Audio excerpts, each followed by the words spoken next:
예수께서는 하나님을 모독하였다는 비난을 반박하셨다. 예수께서는 너희가 나를 비난하고 있는 그 사업을 내가 행할 수 있는 권위는 곧 내가 하나님의 아들이요 본성과 의지와 목적에 있어서 하나님과 하나이기 때문이다. 모든 창조 사업과 섭리에 내가 하나님과 협력하고 있다고 말씀하셨다. 아들이 아버지의 하시는 일을 보지 않고는 아무것도 스스로 할 수 없나니 라고 말씀하셨다. 제사장들과 랍비들은 그분이 세상에 보냄을 받아서 행하려고 한 바로 그 사업을 행하신다는 이유로 하나님의 아들을 비난하고 있었다. 그들은 죄를 지음으로 말미암아 그들 자신들을 하나님에게서 분리시켰으며 자만하는 가운데 그리스도와 관계없이 행동하고 있었다. 그들은 범사에 자신들이 부유하다고 생각하고 그들의 행동을 지도해 줄 보다 고상한 지혜의 필요성을 인식하지 못했다. 그러나 하나님의 아들은 아버지의 뜻에 복종하고 그분의 능력에 의존하셨다. 그리스도께서는 자신을 완전히 비우셨으므로 자신을 위한 계획을 세우지 않으셨다. 그리스도께서는 당신을 위한 하나님의 계획을 받아들이셨고 아버지께서는 날마다 당신의 계획을 공개하셨다. 그와 같이 우리도 하나님을 의지함으로 우리의 생애가 단순히 그분의 뜻을 이행하는 생애가 되도록 해야 한다. 모세가 하나님의 거처로서 성소를 지으려고 할 때 산에서 그에게 보여준 식양대로 모든 것을 만들라는 지시를 받았다. 모세는 하나님의 사업을 하고자 하는 열성이 충만했다. 재간과 기술이 가장 뛰어난 사람들이 모세가 지시한 것을 수행하도록 준비되었다. 그러나 그는 자기에게 보여준 모형을 따르지 않고는 방울, 석류, 장식, 술, 휘장, 그리고 성소의 어떤 기명들도 만들어서는 안 되었다. 하나님께서는 모세를 산으로 불러서 그에게 하늘의 것들을 보여주셨다. 여호와께서 당신의 영광으로 모세를 덮으신 것은 그가 모형을 볼 수 있도록 하기 위함이었다. 그 모형에 따라 모든 것이 만들어졌다. 그분께서는 이처럼 당신의 영광스러운 품성의 이상을 당신의 거처로 삼기를 원하셨던 이스라엘에게 나타내 보이셨던 것이다. 시내산에서 율법이 주어졌을 때 그리고 여호와께서 모세의 앞을 지나시면서 여호와로라 여호와로라 자비롭고 은혜롭고 노하기를 더디하고 인자와 진실이 많은 하나님이로라 인자를 천대까지 베풀며 악과 과실과 죄를 용서하노라 라고 선언하셨을 때 산에서 그에게 식양이 보였다.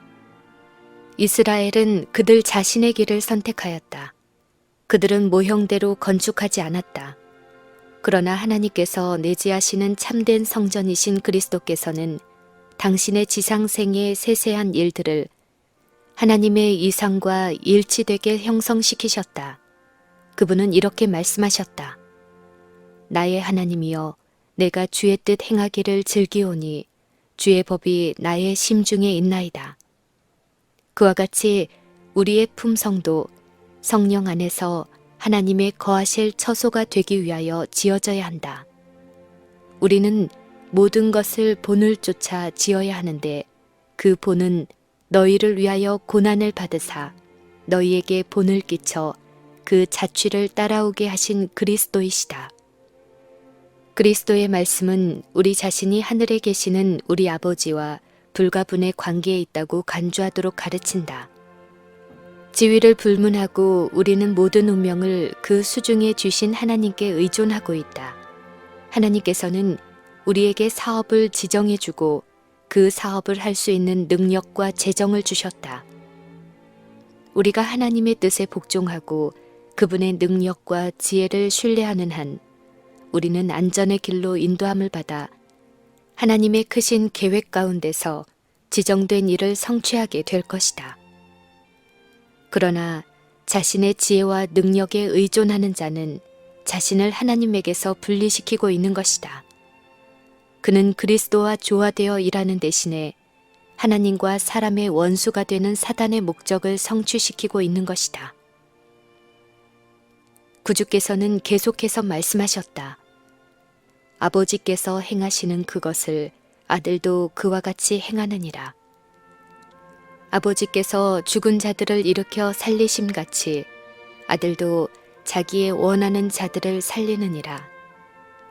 사두개인들은 죽은 자의 부활이 없다고 주장했지만 예수께서는 당신의 아버지의 가장 큰 사업 중의 하나는 죽은 자를 일으키시는 것이며 예수님 자신도 그와 같은 일을 할 수 있는 권세를 가지고 있다고 말씀하셨다.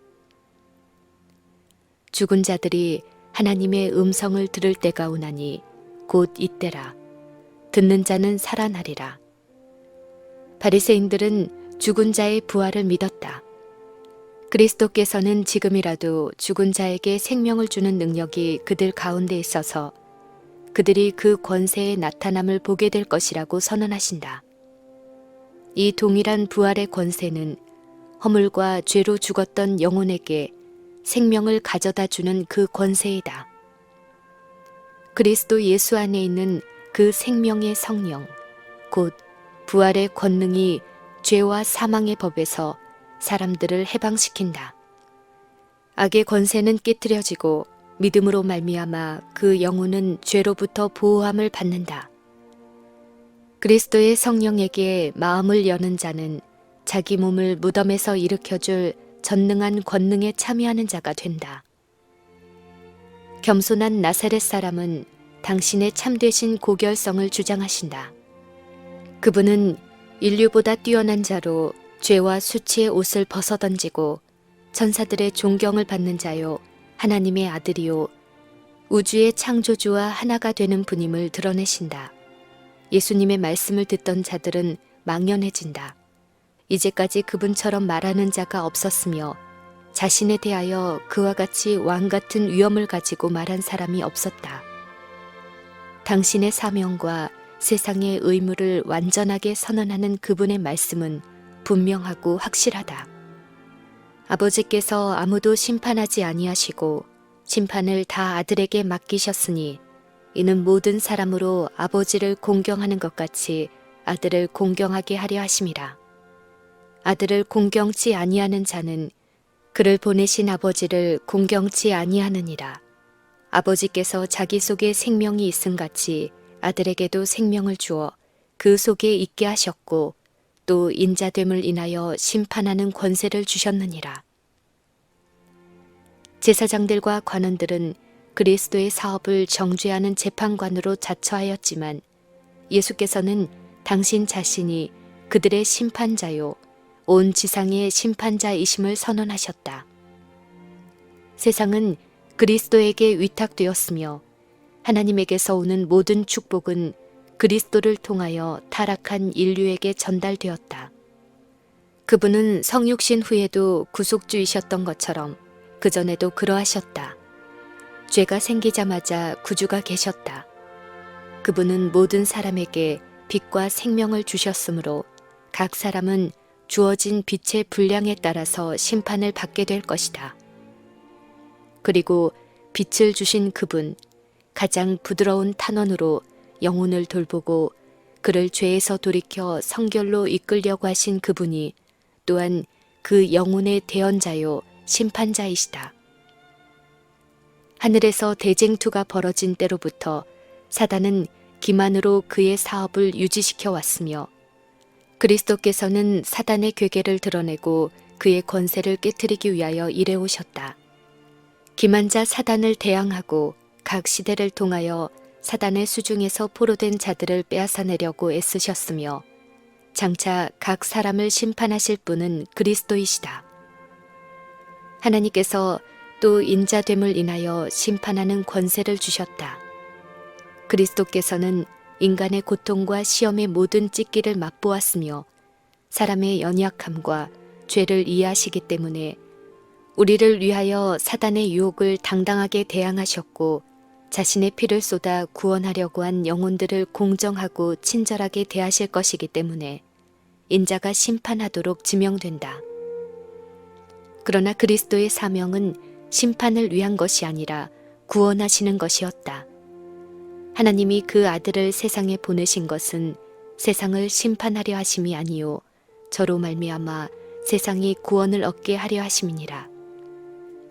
그리고 사내들인 앞에서 예수께서는 내 말을 듣고 또 나 보내신 이를 믿는 자는 영생을 얻었고 심판에 이르지 아니하나니 사망에서 생명으로 옮겼느니라 라고 말씀하셨다. 그리스도께서는 당신의 말씀을 듣는 자들에게 기이 여기지 말라고 명하신 후에 한층 더 넓은 시각에서 장래의 신비를 그들 앞에 공개하셨다. 그분은 말씀하셨다. 무덤 속에 있는 자가 다 그의 음성을 들을 때가 오나니 선한 일을 행한 자는 생명의 부활로 악한 일을 행한 자는 심판의 부활로 나오리라. 이 장래의 생명에 대한 보증은 곧 이스라엘이 그토록 오랫동안 기대해 왔었던 것으로서 그들은 메시아께서 강림하실 때 받기를 바랬다. 무덤의 암흑을 환히 비칠 수 있는 유일한 빛이 그들에게 비치고 있었다. 그러나 그들의 고집은 맹목적이었다. 예수께서 랍비들의 유전을 깨뜨리고 그들의 권위를 무시하셨으므로 그들은 믿으려고 하지 않았다.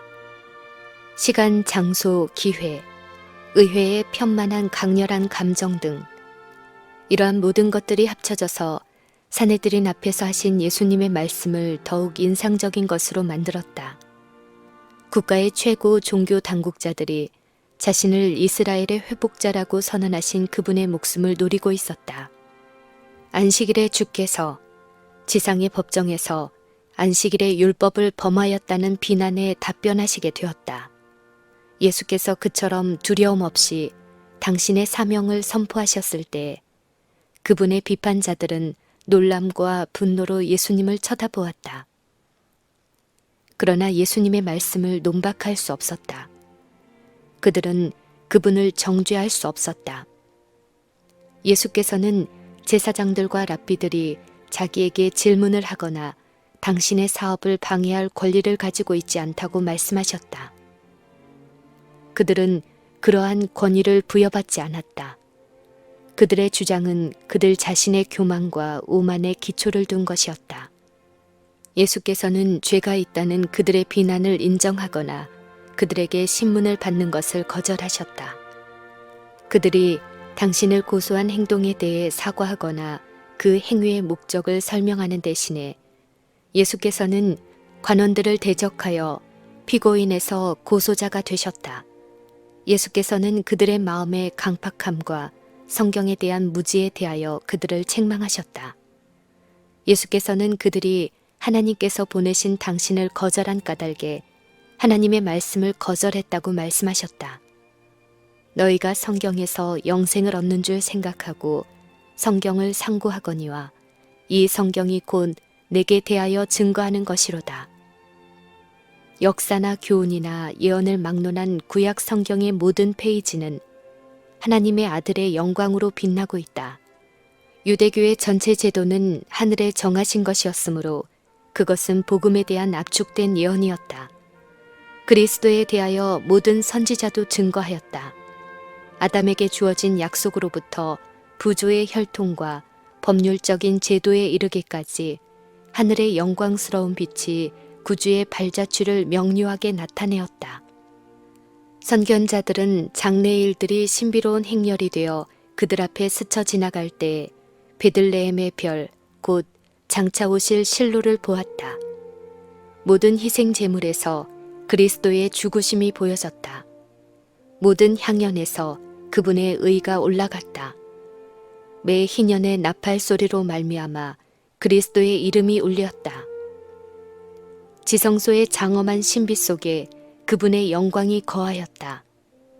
유대인들은 성경을 소유하고 있었다. 그들은 그 말씀을 피상적으로밖에 알고 있지 못하면서 자신들은 영생을 얻었다고 생각하였다.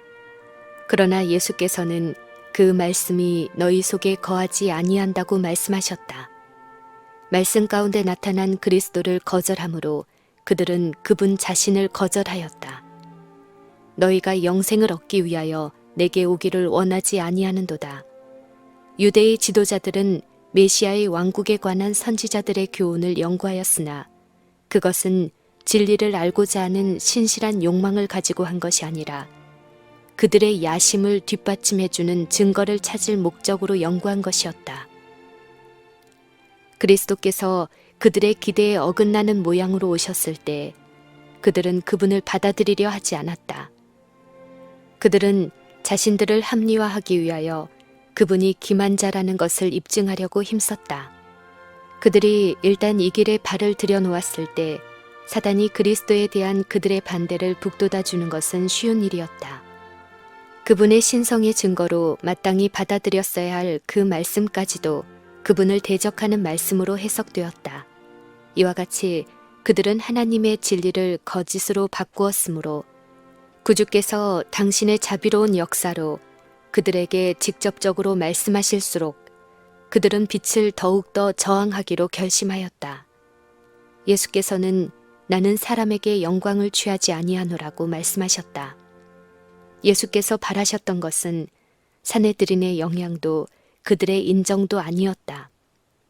예수께서는 그들의 인정을 받음으로 아무런 영광도 받으실 수 없었다. 예수께서는 하늘의 영광과 권위를 부여받으셨다. 예수께서 만일 그것을 원하셨다면 천사들이 와서 그분에게 경의를 표하였을 것이며 하늘 아버지께서는 다시 그분의 신성을 증거하셨을 것이다. 그러나 그들이 지도자로 일하고 있는 나라를 위하여 예수께서는 유대의 관원들이 당신의 품성을 식별하고 당신이 오셔서 그들에게 주고자 하신 축복을 받아들이기를 원하셨다. 나는 내 아버지의 이름으로 왔음에 너희가 영접지 아니하나 만일 다른 사람이 자기 이름으로 오면 영접하리라.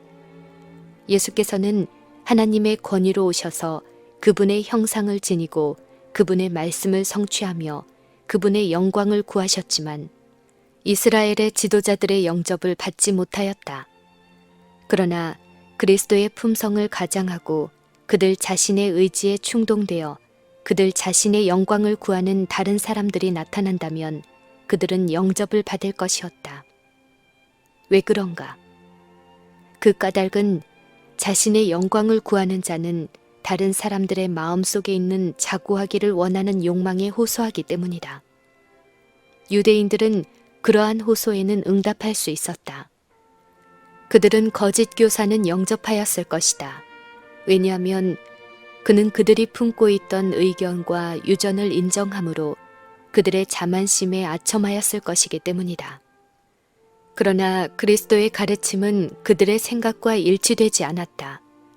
그리스도의 가르침은 영적인 것으로 자아 희생을 요구하였으므로 그들은 그 가르침을 받아들이려고 하지 않았다.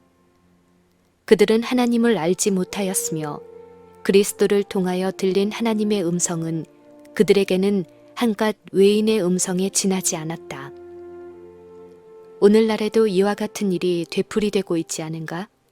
심지어 종교 지도자들 중에서도 그들의 마음을 성령에 대하여 강팍하게 하여 하나님의 음성을 인식할 수 없도록 만드는 자들이 많지 않은가? 그들은 그들 자신의 유전을 지키기 위하여 하나님의 말씀을 거절하고 있지 않은가? 모세를 믿었다면 또 나를 믿었으리니 이는 그가 내게 대하여 기록하였음이라. 그러나 그의 글도 믿지 아니하거든 어찌 내 말을 믿겠느냐고 예수께서는 말씀하셨다. 모세를 통하여 이스라엘에게 말씀하신 분은 바로 그리스도이셨다. 그들이 만일 그들의 위대한 지도자를 통하여 말씀하신 하늘의 음성에 귀를 기울였다면 그들은 그 음성을 그리스도의 교훈 가운데서 인식하였을 것이다. 만일 그들이 모세를 믿었다면 그들은 모세가 기록한 예수님을 믿었을 것이다. 예수께서는 제사장들과 랍비들이 당신의 생명을 빼앗으려고 결심하였음을 아셨다. 그러나 그분은 당신과 아버지가 하나라는 것과 세상에 대한 당신의 관계를 그들에게 분명히 설명하셨다. 그들은 그리스도에 대한 그들의 반대가 아무런 구실도 없다는 것을 알았다. 그럼에도 불구하고 그들의 살인적인 증오심은 가라앉지 않았다. 예수님의 공생애에 함께하는 확신시키는 능력을 목격하고 그들은 공포에 질렸으나 그분의 호소를 저항하였으며 자신들을 흑암 속에 가두어 버렸다. 그들은 예수님의 권위를 전복시키고 백성들의 존경과 주의를 빼앗는 일에 뚜렷이 실패하였다. 백성들 중 많은 사람들이 그분의 말씀으로 깨달음을 받았다. 관원들 자신도 예수께서 그들의 양심에 죄책을 깊이 느끼게 하셨을 때에는 깊은 가책을 느꼈지만 이것은 그들에게 그분을 더욱 혹독히 반대하도록 만들어 주었을 뿐이었다. 그들은 그분의 생명을 취하기로 굳게 결심하였다. 그들은 전국에 기별자들을 보내어 예수님은 사기꾼이므로 배척하도록 백성들에게 경고하였다. 그분을 감시하고 그분이 말하는 것과 행하는 것을 보고하도록 정탐꾼을 보냈다. 귀하신 구주께서는 이제 분명히 십자가의 그늘 밑에 서 계셨다.